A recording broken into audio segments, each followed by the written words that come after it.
क्योंकि आज जो हमें पढ़ना है वो इस अध्याय का सबसे इंपॉर्टेंट क्वेश्चन है। बायो सेवर्ट का नियम आप पढ़ चुके हैं। बायो सेवर्ट के नियम के 2 अनुप्रयोग भी आप पढ़ चुके हैं, कुंडली की अक्ष प्रतिपदा और कुंडली की केंद्र प्रतिपदा। ये एग्जाम में आते हैं। और इसके बाद जो इस अध्याय का सबसे इंपॉर्टेंट क्वेश्चन है वो हम पढ़ने जा रहे हैं। वो क्वेश्चन है एम्पियर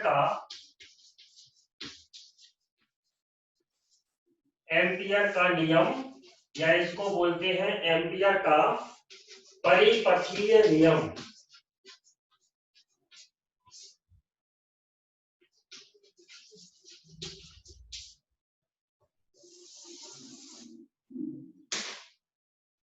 एम्पियर्स सर्क्यूटल लॉ, मतलब एम्पियर का परिपथीय नियम। सब इसको ध्यान से सुनेंगे, ठीक है। और इसकी अलग अलग प्रकार से व्याख्या की जाती है। हम जो आपको बता रहे हैं वो इसकी सबसे सिंपल व्याख्या है, ठीक है। तो इसके लिए फिर से एक बार हम चलते हैं फर्स्ट चैप्टर में। ये जो आपको हम बार बार वहां की याद करवाते हैं ना कि फर्स्ट चैप्टर में आपने ऐसा पढ़ा था वैसा पढ़ा था, वो इसलिए कराते हैं क्योंकि इस चैप्टर में और फर्स्ट चैप्टर में बहुत सारी सिमिलैरिटीज हैं। जैसे फर्स्ट चैप्टर में आपने देखा था एक स्थिर आवेश Q रखा हुआ है, तो इसके चारों तरफ इसका विद्युत क्षेत्र होता है, विद्युत क्षेत्र। इसी प्रकार इस चैप्टर में हमने पढ़ा कि जब किसी तार में करंट फ्लो कराई जाती है तो इसके चारों तरफ इसका चुंबकीय क्षेत्र होता है।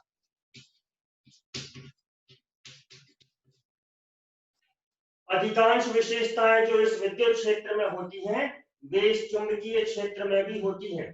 थोड़ा बहुत कहीं कहीं डिफरेंस होता है, बाकी लगभग सिमिलैरिटीज हैं। इसलिए हम बार बार आपको अध्याय 1 की याद करवाते रहते हैं, क्योंकि अध्याय 1 में एक स्थिर आवेश ने अपने चारों ओर विद्युत क्षेत्र बनाया था, और इस अध्याय में विद्युत धारावाही चालक के चारों तरफ एक चुंबकीय क्षेत्र बनता है। इसके बारे में हम स्टडी कर रहे हैं, ठीक है। ये स्थिर आवेश है, ये इसने अपने चारों तरफ अपना विद्युत क्षेत्र फैलाया हुआ है। विद्युत क्षेत्र को हम जब भी व्यक्त करते हैं तो ऐसी बल रेखाओं से व्यक्त करते हैं। ये इसका विद्युत क्षेत्र है। इसी प्रकार से ये इसका चुंबकीय क्षेत्र है। ये ऐसे सर्कुलर शेप में होता है, ये अपन ने पढ़ा। ये ऐसे डायहेड्रल का नियम, ये ऐसे शेप में होता है। यहां से करंट जाएगी, ये क्षेत्र जाएगा और यहां से बाहर निकलेगा। यहां पर तो चारों तरफ फैलता है। फिर हमने आपको अध्याय 1 में ये बताया था कि यदि हम इसके विद्युत क्षेत्र को ऐसे पूरा बंद कर दें, यहाँ पर एक आवेश है, उसका विद्युत क्षेत्र फैला हुआ है, और हमने चारों तरफ से अपने हथेलियों से उसको बंद कर दिया ऐसे। अब इसका विद्युत क्षेत्र बिल्कुल भी हथेलियों के बाहर नहीं जा रहा है, ठीक है। तो हमें अपनी हथेलियों में क्या फील होगा? जैसे कोई हथेलियों में अपने फोर्स लगा रहा है, ठीक है। कोई अब हथेलियों में फोर्स लगा रहा है, तो वो जो फोर्स होता है उसको हमने अध्याय 1 में नाम दिया था फ्लक्स, विद्युतीय फ्लक्स। फ्लक्स का मतलब क्या है? फ्लक्स का मतलब आपने अध्याय 1 में पढ़ा है, विद्युतीय फ्लक्स। विद्युतीय फ्लक्स का मतलब है कोई स्थिर आवेश अपने चारों ओर जो विद्युत क्षेत्र बनाता है, यदि हम उस विद्युत क्षेत्र को चारों तरफ से ऐसे बंद कर दें तो उस जिस पृष्ठ से आपने बंद किया है उस पर कितनी बल रेखाएं आपतित होंगी, ठीक है। यहाँ पर एक पंखा चल रहा है, ये इसकी हवा है। यहाँ पे हमने अपना हाथ किया तो अपने हाथ पर इस पंखे से कितनी हवा चल रही है, कितनी हवा लग रही है, कितनी हवा आ रही है, ठीक है। ये होता है विद्युतीय फ्लक्स। तो ये पंखे से अपने हाथ पर कितनी हवा लगती है, ये इस हाथ का फ्लक्स होता है, ठीक है। थोड़ा याद करने की कोशिश करो। पंखे का फ्लक्स नहीं होता है, पंखा तो अपनी हवा दे रहा है। इस हाथ पर कितनी हवा लग रही है? यदि ये हाथ यहाँ होगा तो हवा ज्यादा लगेगी, फ्लक्स ज्यादा होगा। ये हाथ यहाँ होगा, दूरी बढ़ जाएगी तो हवा कम लगेगी, फ्लक्स कम होगा। इसी प्रकार से ये एक हीटर है, इसमें से ऊष्मीय तरंगें निकल रही हैं। यहाँ पे हमने अपना हाथ किया, बोले बहुत तेज आंच लग रही है। फिजिक्स में विद्युत क्षेत्र के संदर्भ में इसे क्या बोला जाएगा? इसका फ्लक्स ज्यादा है। यहाँ पे हाथ करोगे, आंच कम हो जाएगी, गर्मी कम लगेगी, फिजिक्स में इसे कैसे बोलेंगे, इस हाथ का फ्लक्स कम है। तो इस हाथ का फ्लक्स कम है, इस हाथ का फ्लक्स ज्यादा है, तो फ्लक्स को हम किस प्रकार से मेजर कर रहे हैं, जितनी उस पे ऊष्मा टकरा रही है। उसी प्रकार यहाँ पर एक स्थिर आवेश रखा हुआ है, ये अपने चारों तरफ विद्युतीय बल रेखाओं को भेज रहा है, ठीक वैसे जैसे हीटर ऊष्मा को भेजता है। अब हमने उस आवेश को ऐसे चारों तरफ से कैद कर लिया, बंद कर लिया, तो ये बल रेखाएं अपने हाथों पर टकराएंगी, जिससे हमने बंद किया है। तो हम बोलेंगे हमें अपने हाथों में फ्लक्स का अनुभव हो रहा है, फ्लक्स का फील हो रहा है। जितनी बल रेखाएं आपके हाथ पर टकराएंगी, ठीक है, उसको बोलते हैं विद्युतीय फ्लक्स। और विद्युतीय फ्लक्स का मान भी आपने नोट किया था, विद्युतीय फ्लक्स का मान होता है E इंटू डी एस। थोड़ा इसको ध्यान से समझने की कोशिश करो, क्योंकि हम इसी के द्वारा बनाएंगे अभी एम्पीयर का नियम। फिर से यहाँ पर एक स्थिर आवेश रखा हुआ है, ये अपने चारों तरफ विद्युतीय बल रेखाओं को फैलाता है, हमने उसको एक पृष्ठ के द्वारा चारों तरफ से बंद कर दिया। तो सभी बल रेखाएं अब चारों तरफ नहीं फैल रही हैं, बल्कि उस पृष्ठ के अंदर ही कैद हो गई हैं और उस पृष्ठ पर टकरा रही हैं। उस चीज को हम बोलते हैं विद्युतीय फ्लक्स। जितनी बल रेखाएं उस पृष्ठ पर टकरा रही हैं, वो विद्युतीय फ्लक्स है। उस विद्युतीय फ्लक्स का मान होता है E इंटू डी एस। मतलब जो क्षेत्र बना हुआ है वो क्षेत्र, और जिस चीज से आपने कवर किया है उसका एरिया। ठीक है, आपने एक बॉल से उसको बंद कर दिया है, तो बॉल का क्षेत्रफल ds है। समझ आया? वो बॉल का हमें एक नाम भी दिया था अध्याय 1 में, उसको कहते थे गाउसीय पृष्ठ। जिस भी आवेश को हमने चारों तरफ से बंद किया, उस पृष्ठ का नाम होता था गाउसीय पृष्ठ। तो उस गाउसीय पृष्ठ का फ्लक्स कितना होता है, E इंटू डी एस। और गॉस ने एक थ्योरम दिया था कि ये E इंटू डी एस मतलब फ्लक्स, फाई, फाई मतलब होता है E इंटू डी एस। तो फाई का मान गॉस प्रमेय के अनुसार होता था Q upon epsilon zero. Phi is equal to Q upon epsilon zero. हमने फाई का मान लिख दिया E इंटू डी एस बराबर Q अपॉन एप्सिलॉन जीरो। ये गॉस का प्रमेय था। गॉस का प्रमेय क्या था? यदि किसी आवेश को चारों तरफ से कैद कर दिया जाए, किसी आवेश को चारों तरफ से बंद कर दिया जाए, सभी तरफ से बंद कर दिया जाए, तो जितनी बल रेखाएं उस पर टकराएंगी, मतलब जितना उस पृष्ठ का फ्लक्स होगा, वो किसके बराबर होगा, आवेश और एप्सिलॉन जीरो। आवेश पर डिपेंड करेगा कि कौन सा उसके अंदर आवेश रखा हुआ है, जिसने वो क्षेत्र बनाया है वो, और उसके चारों तरफ का माध्यम, उसकी विद्युतशीलता। हमेशा विद्युतशीलता का मान कम होना चाहिए, ये हम कई बार डिस्कस कर चुके हैं आप लोगों के साथ, इसलिए हमेशा एप्सिलॉन जीरो बटे में ही आता है। तो ये गॉस का प्रमेय था, phi is equal to Q upon epsilon naught. ठीक है, अब इस नियम से इंस्पायर होकर एम्पियर ने कहा कि हम यहाँ पे नियम बनाएंगे। गॉस ने आवेश के लिए विद्युत क्षेत्र का नियम बनाया, तो एम्पियर ने कहा कि हम गतिमान आवेश के लिए, मतलब धारावाही चालक के लिए चुंबकीय क्षेत्र का नियम बनाएंगे। तो देखो, इसकी कौन कौन सी बात है हमें याद रखना है। सबसे पहले आप, ये विद्युत क्षेत्र किसने बनाया, एक स्थिर आवेश ने। दूसरी बात, उसके जितना भी विद्युत क्षेत्र उसने बनाया, उसको हमने चारों तरफ से बंद कर दिया। तो बंद करने के लिए जिस पृष्ठ का हमने यूज किया, उस पृष्ठ का नाम है गाउसीय पृष्ठ। और उस पृष्ठ के अंदर जितनी उस पर बल रेखाएं टकरा रही हैं, वो है E इंटू डी एस, मतलब उसका फ्लक्स। और गॉस ने कहा कि ये फ्लक्स किन दो चीजों पर डिपेंड करता है, केवल दो चीजों पर डिपेंड करता है। एक, जिसने वो क्षेत्र बनाया Q, और उसके चारों तरफ का माध्यम, विद्युतशीलता, जो कि कम होनी चाहिए इसलिए अपॉन एप्सिलॉन जी। अब इन सब बातों को ध्यान में रखते हुए यहाँ पर आ जाएगा, ये एक धारावाही चालक है, इसमें करंट फ्लो हो रही है। करंट फ्लो होने के कारण ही इसके चारों तरफ एक चुंबकीय क्षेत्र बनता है। यदि हम इसकी करंट फ्लो होना बंद कर देंगे, तो फिर इसके चारों तरफ मैग्नेटिक फील्ड, चुंबकीय क्षेत्र नहीं बनेगा। तो इसमें करंट फ्लो हो रही है, इसलिए इसके चारों ओर ये ऐसे चुंबकीय क्षेत्र ये बनता है, ये चुंबकीय क्षेत्र बनता है। अब जैसे गॉस ने इस आवेश के विद्युत क्षेत्र को चारों तरफ से बंद किया था, ऐसा ही एम्पियर ने इस धारावाही चालक के चुंबकीय क्षेत्र को चारों तरफ से बंद किया। लेकिन प्रॉब्लम यहां पर ये थी कि ये आवेश तो एक बिंदु आवेश था, एक बिंदु को चारों ओर से बंद करना, ये बिंदु है, इसको ये हमने चारों ओर से बंद कर लिया, ये आसान है। लेकिन एक इतनी लंबी, ये इतना लंबा एक चालक है, इसको आप चारों ओर से बंद करने में बड़ी प्रॉब्लम। तो इसको चारों ओर से बंद नहीं किया जाता, इसको हम किसी एक साइड से बंद कर देते हैं। इसको हमने एक बॉल से बंद किया था, इसको हम एक चूड़ी से बंद करेंगे। तो ये हमने इसके चारों तरफ एक चूड़ी डाल दी, ठीक है। ये कोई धारावाही चालक है और यहां से हमने ऐसी एक चूड़ी इसके चारों तरफ बना, तो पूरा बंद नहीं हुआ, केवल एक लाइन से बंद हुआ, ठीक है। तो अंतर क्या है, गॉस ने स्थिर आवेश को चारों तरफ से बंद किया था, लेकिन एम्पियर ने धारावाही चालक के चुंबकीय क्षेत्र को एक लाइन से बंद किया।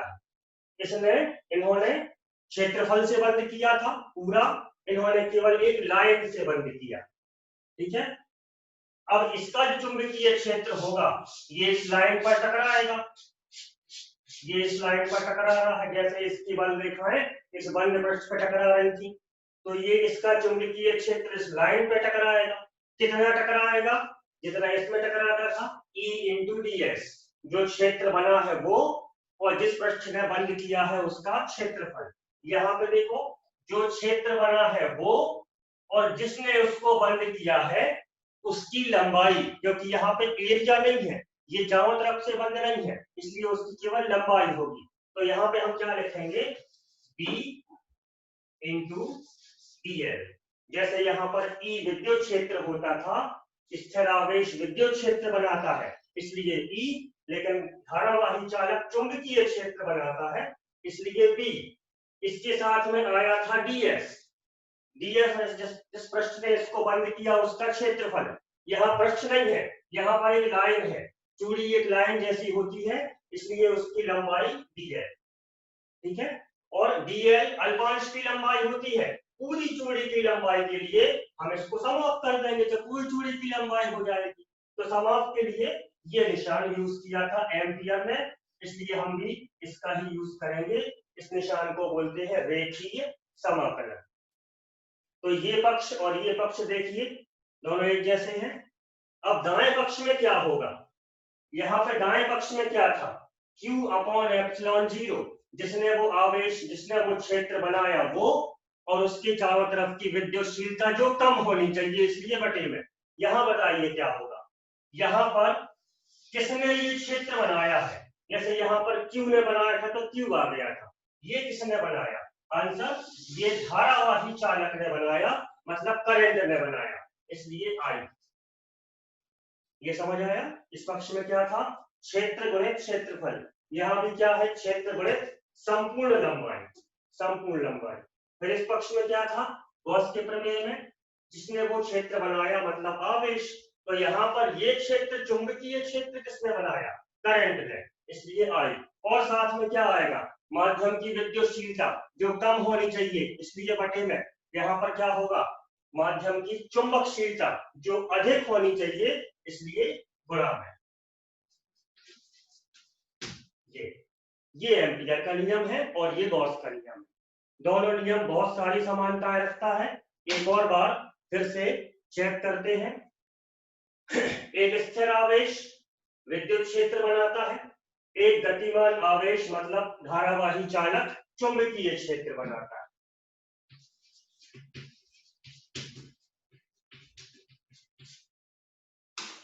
स्थिर आवेश चूंकि छोटा सा होता है इसलिए उसके विद्युत क्षेत्र को चारों ओर से बंद कर दिया जाता है।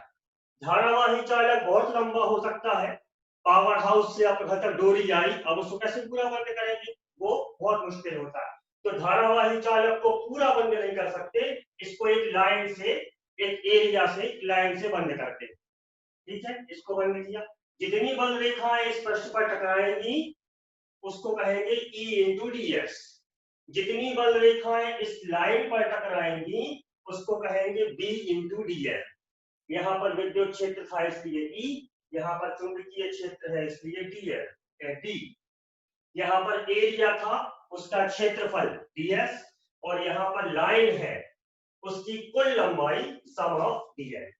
लाइन है इसलिए कुल लंबाई सम ऑफ dl। ठीक है, दाएं पक्ष में किसके बराबर होता है? इसका मान q अपॉन एप्सिलॉन 0 के बराबर होता है। q अपॉन एप्सिलॉन 0 का मतलब क्या है? जिसने वो क्षेत्र बनाया है वो सोर्स और उसके साथ उसके परितः माध्यम की विद्युतशीलता। यहां भी किसके बराबर होगा? जिसने ये क्षेत्र बनाया है वो सोर्स मतलब करंट और उसके साथ उस माध्यम की चुंबकशीलता। अब विद्युतशीलता कम होनी चाहिए क्योंकि विद्युतशीलता का मतलब हम आपको कई बता चुके हैं कई बार कि विद्युतशीलता का मतलब ये है जितनी बल रेखा है वो ऑब्जर्व करता है माध्यम, इसलिए वो कम होना चाहिए। और चुंबकशीलता का मतलब जितनी बल रेखाओं को वो गुजरने देता है, इसलिए उसका मान अधिक होना चाहिए, तो वो गुणा में आता है। तो ये म्यू नॉट इंटू आई, ये है एम्पियर का परिपथीय नियम जो कि गॉस के नियम से टोटली इंस्पायर्ड था। बिल्कुल गॉस के नियम से प्रेरित होकर एम्पियर ने चुंबकीय क्षेत्र के लिए नियम बनाया था। ठीक है, ये बिल्कुल सरल भाषा में हमने आपको बताया। ठीक है, आप इस नियम को शब्दों में कैसे बोलेंगे इस पे ध्यान देते हैं। एम्पियर का नियम क्या है? जैसे हमने गॉस का नियम बताया था ये, तो यदि किसी आवेश को किसी पृष्ठ द्वारा पूर्णतः बंद कर दिया जाए तो उस पृष्ठ से कितनी बल रेखाएं टकराएंगी, मतलब उस पृष्ठ का कुल विद्युतीय फ्लक्स आवेश के 1/ε0 गुना होता है।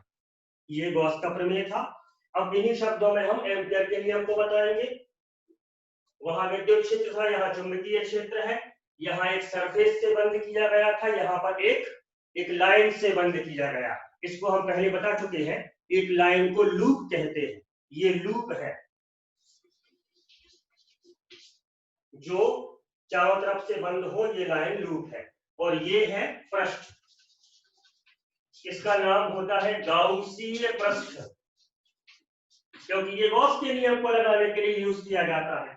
ये लूप कौन सा है? ये एम्पियर के नियम को लगाने के लिए यूज किया जा रहा है, इसलिए एम्पीरियल लूप। एम्पीरियल लूप, जैसे वहां पे गाउसीय पृष्ठ होता था ऐसा यहाँ पे एम्पीरियल लूप। शब्दों में कैसे बोलेंगे, ध्यान से सुनो। यदि किसी धारावाही चालक के चुंबकीय क्षेत्र को, धारावाही चालक का चुंबकीय बनता है, तो धारावाही चालक के चुंबकीय क्षेत्र को यदि एक लूप द्वारा बंद कर दिया जाए, वहां पर था पृष्ठ द्वारा बंद कर दिया जाए, टोटली कवर्ड कर दिया जाए। यहाँ पे टोटली कवर्ड करना बहुत मुश्किल है। तो यदि किसी धारावाही चालक के चुंबकीय क्षेत्र को किसी लूप द्वारा बंद कर दिया जाए तो चुंबकीय क्षेत्र का, इसको बोलते हैं रेखीय समाकलन। तो चुंबकीय क्षेत्र का रेखीय समाकलन, चुंबकीय क्षेत्र का रेखीय समाकलन किसके बराबर होता है? उसमें प्रवाहित विद्युत धारा के μ0 गुणे के बराबर होता है। बिल्कुल यही शब्द है। आवेश का 1/ε0 गुना होता था, तो करंट का μ0 गुना μ0 गुना होता है। फिर से सुनो, यदि किसी धारावाही चालक के चुंबकीय क्षेत्र को किसी लूप द्वारा बंद कर दिया जाए तो चुंबकीय क्षेत्र का रेखीय समाकलन प्रवाहित विद्युत धारा के μ0 गुणे के बराबर होता है। ये एम्पियर का नियम है जो टोटली गॉस के नियम से इंस्पायर्ड है। ठीक है, अब इसको आप नोट कर लो। तो जिस प्रकार से गॉस प्रमेय के अनुप्रयोग होते थे वैसे ही एम्पियर के नियम के भी अनुप्रयोग है। एक बहुत छोटा सा एग्जाम्पल हम आपको बता रहे हैं। जैसे किसी रेखीय धारावाही चालक के कारण तीव्रता, मान लो ये एक तार है जिसमें आई विद्युत धारा प्रवाहित हो रही है। यही गॉस प्रमेय में भी ऐसा होता था, एक धारावाही एक रेखीय आवेश होता था। यहाँ पर एक धारावाही चालक है, इसकी लंबाई अनंत है, कितना ही लंबा हो सकता है, अनंत लंबाई का है। ठीक है, अनंत लंबे। अनंत मतलब वहां बहुत दूर से बिजली बन रही है, अपने नगर तक आ रही है, बहुत लंबा तार है, अनंत लंबा तार है, इसमें आई विद्युत धारा प्रवाहित हो रही है। यहाँ पर हमें चुंबकीय क्षेत्र की तीव्रता ज्ञात करनी है। यहाँ पे हमने अपना हाथ रखा, हमारे हाथ पर चुंबकीय बल रेखाएं टकराएंगी, कितनी तीव्रता से टकराएंगी वो ज्ञात करना है। तो एम्पियर के नियम का यूज कैसे करते हैं, बिल्कुल सिंपल है। आप देखो, ये मान लो r दूरी पर कोई बिंदु P है जहां पर हमें तीव्रता ज्ञात करनी है। एम्पियर ने कहा था इसको एक बंद लूप से क्लोज करो, गॉस ने कहा था पृष्ठ से बंद करो, तो हमने इतना बड़ा एक बेलनाकार गाउसीय पृष्ठ बनाया था। एम्पियर ने कहा था एक लूप से बंद करो, तो हमने बड़ी आसानी से ये एक लूप ये बना दिया, ये एक लूप बना दिया। इस लूप का नाम होगा एम्पीरियल लूप। जैसे गाउसीय पृष्ठ होता था ऐसा ही एम्पीरियल लूप। अब कुछ नहीं करना है, सिंपली एम्पियर का नियम यूज करेंगे। यही है एम्पियर का नियम, चुंबकीय क्षेत्र का रेखीय समाकलन विद्युत धारा के म्यू जीरो गुने के बराबर होता है। ठीक है, केवल 1 मिनट देखिए, ई कांस्टेंट डीएल का योग कितना होता है सब जानते हैं, डीएल डीएल डीएल डीएल। इस एम्पीरियल लूप पर जितने भी डीएल बनेंगे इन सभी का योग कितना होगा, इस लूप की परिधि के बराबर, और परिधि होती है 2 पाई आर, तो ये 2 पाई आर। ठीक है, तो चुंबकीय क्षेत्र का मान क्या, B is equal to mu naught I upon 2 pi R. ये सिद्धांत सिंपल। ठीक है, मतलब किसी अनंत लंबे धारावाही चालक के कारण यदि हमें चुंबकीय तीव्रता ज्ञात करनी है तो हमें कुछ नहीं करना है, केवल जहां भी आपको तीव्रता ज्ञात करनी है वहां पर एक एम्पीरियल लूप बना दीजिए, एम्पियर का नियम लगाओ, B constant sum of DL मतलब लूप की परिधि, ये पिछले प्रश्न में भी आपने किया था, 2 पाई आर, बी का मान चाहिए है 2 पाई आर को नीचे कर दो, ये आ गया अनंत लंबाई वाले तार के कारण चुंबकीय क्षेत्र की तीव्रता। ठीक है, इसका भी स्क्रीनशॉट ले लेना, ये भी अलग से प्रश्न बन सकता है, इसका स्क्रीनशॉट ले लो तो ये भी आप कहीं अलग से नोट कर सकते हैं, क्योंकि ये अलग से क्वेश्चन बन सकता है। अनंत लंबे किसी रेखीय धारावाही चालक के कारण चुंबकीय क्षेत्र की तीव्रता कैसे ज्ञात की जाती है, तो ये एम्पियर के नियम से ज्ञात करते हैं।